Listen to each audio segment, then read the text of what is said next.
Joshi, good evening to you as well. Thank you for joining us, Mayuresh. My assessment is the following, that Wipro so far has disappointed. They are growing at a run rate which is much lower than the industry average, and the Q2 numbers are pretty much indicating that trajectory is not going to change anytime soon. Evening, Nikunj. Yes, I think going by the management guidance and the weak performance, both in terms of dollar terms and constant currency, the growth guidance is not picking up materially. So yes, I think across their channels, energy is still weak. Healthcare, the digital piece, I think, is not picking up steam as expected. And even I think the investments they've done a couple of years back, that has not yielded few results. Utilization levels might have probably gone up over the past few quarters. However, I think the confidence of their growth coming close to the industry average is not being very evident on these numbers. So yes, I think the confidence from these numbers probably does not come through, and that probably does not give us the confidence that Wipro will be able to come even close to what the industry average is, at least from an FY16 perspective.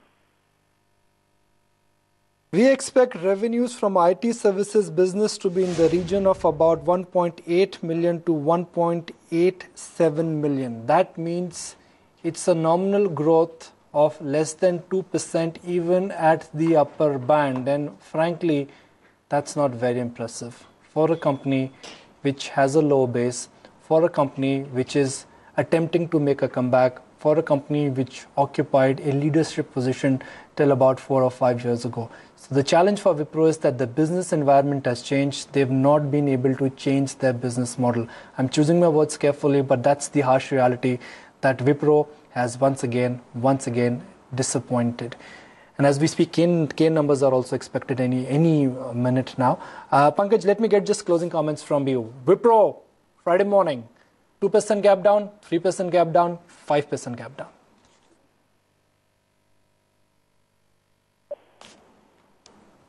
Pankaj, Wipro, Friday morning, 2%, 3%, 5%, or more than 5%? Pankaj clearly is not there. Mayuresh, Joshi, come in on that same question.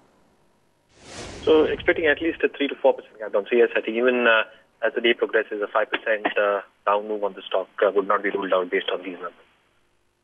Karan, how will you be slashing your estimates for Wipro now?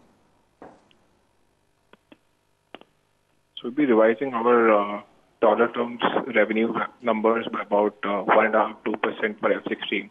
So that will have an earnings impact eventually. And you could also see a stock down by about 3 to 4% on Friday morning. So let's just look at the headline. The headline is that Wipro Q2 numbers have just come out. They don't inspire too much of confidence. Pranay, the press release in my hand, and he's scanning through the press release right now.